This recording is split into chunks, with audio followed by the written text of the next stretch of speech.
All right, let's talk about the big news here. Quinshon Judkins, according to Mary Kay Cabot, who covers the Browns, Quinshon Judkins could be back with the team as soon as this week.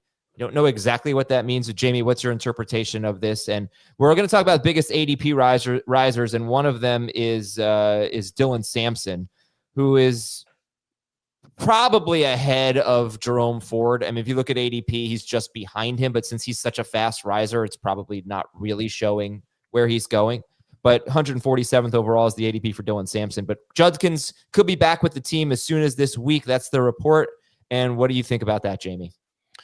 It's obviously encouraging for Quinshon Judkins to get his career started, so we'll see how this all plays out. I would anticipate a probably 2 to 4 month ramp up period for him because he missed all of training camp.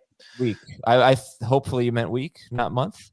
2 to 4 week ramp up period for him to get ready for the season. So, they don't want to rush him back would be my guess. And, make sure he learns everything he needs to learn. He may have, an accelerated process with that. So who knows? But I would think for week 1, you're looking at Sampson and Ford. For week 2, you're probably looking at Sampson and Ford. And then we see what happens moving forward from there. So if you are drafting and we find out that Judkins signs, then he should be the first Browns running back selected. As of today, I would take Sampson as the first Browns running back. Right. Dave, Heath, how are you guys drafting the Browns running backs? Sampson, Judkins, Ford. Agreed. Would you take Ollie Gordon or Browns running back? When I woke up this morning before I saw the Judkins news, Sampson was one spot ahead of Ollie Gordon. Not going to do that now if Quinshon's coming back. I think you draft Quinshon with the idea that he'll be a potential starter for your team by mid-October. Okay. Would you take, I'm just looking at ADP, Javonte Williams or a Browns running back? Javonte. I think if we know for sure Quinshon's going to be back, like today, I might take Quinshon over Javonte, thinking the whole course of the season. It really matters about your build too, because if I already have 2 running backs in the first 6 or 7 rounds, I don't really ever even consider Javonte. Yeah. I'd rather get the high upside guys who could help my team later in the year. But if I need a starting running back, Javonte is definitely better than those guys. I feel like you should get a bowl of soup and an ugly hat if you draft Javonte Williams. Oh, looks good on you, though. This is just keep in mind, holdouts, hold-ins. He's not done anything. Yeah. Right. Sure. That's why you can't count on him until October at the earliest. All right. Well, let's get into the biggest average draft position risers. It's pretty much all running backs. And right now, Ja'Cory Krosky-Merritt is shooting up the draft boards on CBS. He is now going 81st overall, ahead of Caleb Johnson. Ja'Cory Krosky-Merritt ahead of Caleb Johnson, right behind Tyrone Tracy Jr. Jamie, is this an overreaction? RB28 right now for Bill Krosky-Merritt.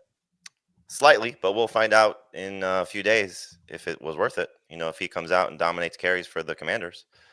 So, I mean, I'll stick to what I've been saying since the Robinson trade. I think Eckler's role does not change dramatically at all. He's going to still be the change of pace guy and be the guy that plays on passing downs. And we'll find out if Krosky-Merritt's going to significantly handle the majority of carries comparatively to Chris Rodriguez or anybody else there.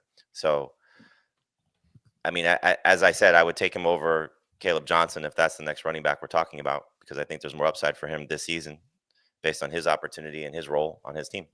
So it's a little bit too soon for me for both those guys personally, but I think this is sort of the right range of running backs. I think I've spent a lot of time in the last few hours comparing my week 1 projections that I did last night and player props for week 1. And so I may insert a little bit of that today. For the Commanders, Ja'Cory Krosky-Merritt's over-under for rushing yards in week 1's 33.5. Chris Rodriguez is 28.5. Austin Eckler is 20.5. But I think the thing that there's a lot of uncertainty that's being expressed by the market there. We don't really know. The thing that is instructive is the 2 that are probably more stable, Jaden Daniels and Austin Eckler. If you combine their over-unders for rush attempts, it's 14. So if you think about the fact that 14 13 to 15 rush attempts per game are going to somebody that's not Ja'Cory Krosky-Merritt or Chris Rodriguez. He better completely obliterate Chris Rodriguez in that split. There can't be any much of a split at all between those two, or Ja'Cory Krosky-Merritt's not going to be very good. Well, okay, so he's going as RB28 right now on CBS. Let's talk about what Brian Robinson Jr. did last year. So he basically was the guy. Or Eckler would mix in, but Eckler was very complimentary back. But also he had 20 catches in 14 games, so not yet right. So this is probably what you should expect from Krosky-Merritt is not a lot of catches. He barely did that in college. Brian Robinson Jr. was the number 21 running back per game in non-PPR, but in full PPR he was number 30 per game. However, he did leave 2 games very early, one with an injury, one was week 18. He scored a combined 7 PPR fantasy points in those 2 games. If you remove those 2 games, you look at the normal snap share games, or there were some blowouts in there. So like non-injury, non-leaving early games for Brian Robinson Jr. He was about 13 PPR fantasy points per game. And that is basically what Tony Pollard and DeAndre Swift were last year. It's borderline RB2. It's around RB24. You're hoping that Krosky-Merritt could be even better than that. But Brian Robinson Jr. averaged 4.3 yards per carry. He scored 8 touchdowns in 14 games, but more like 12 games.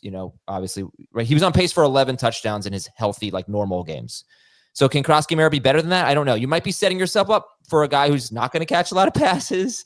I don't know. I guess it might be overreacting is what I do think if you're going to Azer's stat, Brian Robinson Jr.'s stats from last year, you should consider that 40% of his catches last year came in 4 games that Austin Eckler didn't play. Right.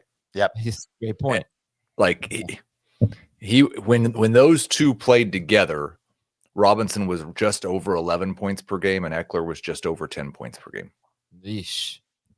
That's not good. And that's like 10, whether it's full PPR, half PPR, non-PPR, because he barely caught the ball. We're also talking about a 30-year-old Austin Eckler, right? Who missed time He last missed games with a concussion last year. All right.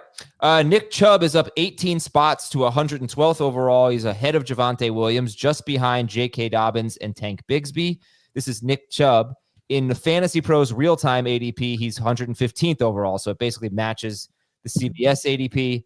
And he gets the Rams in week 1. They added Poona Ford in the offseason, hoping to bolster their run defense, which was not good last year. The Bucs, they usually have a good run defense when Vita Vea is healthy. The Jaguars, that's a great matchup, it looks like on paper. The Titans usually have a good run defense when Jeffrey Simmons is healthy, and the Ravens usually have a tough run defense. So I don't think it's a great schedule for Nick Chubb before their bye week, and that's bye week is week 6. Maybe Joe Mixon's back at that point. But Dave, I saw a tweet from you about Woody Marks. So what do you want to say about the Texans backfield? I think Woody Marks is the one to go after. It's almost like what Heath was saying with the draft build. If you need a running back to start week 1, I think Nick Chubb is the one.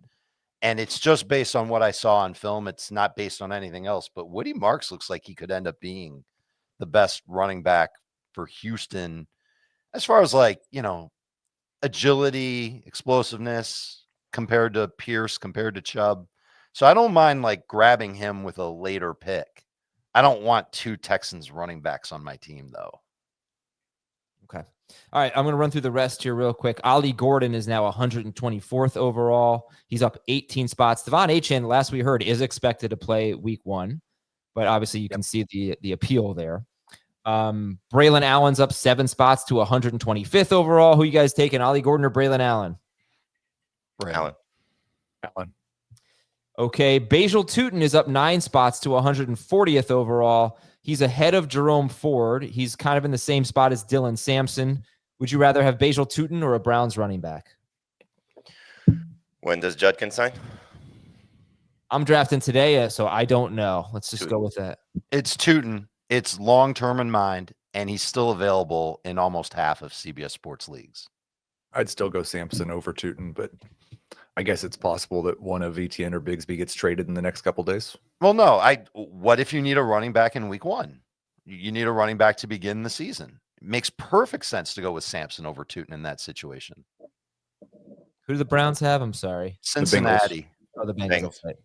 And by the way, normally we'll have our waiver wire column up on Tuesday. Usually today, every year I do sort of like a last look at ADP first look at the waiver wire. So those stories will all be up. We're actually doing 4 stories at each position, so they'll all be up by the end of the day. Right. Trade chart will be up soon too. Projections will be up by the end of the day. Quarterback already is. Damn, man, we're already in mid-season form. Ooh, what am I going to do today? It's Labor Day. Probably go to the Hamptons and have a virgin strawberry daiquiri. That virgin strawberry daiquiri was actually not for me. It was for the kids. I didn't have any virgin strawberry daiquiri. So yeah, I think I'm going to buy some. I think the burgers today.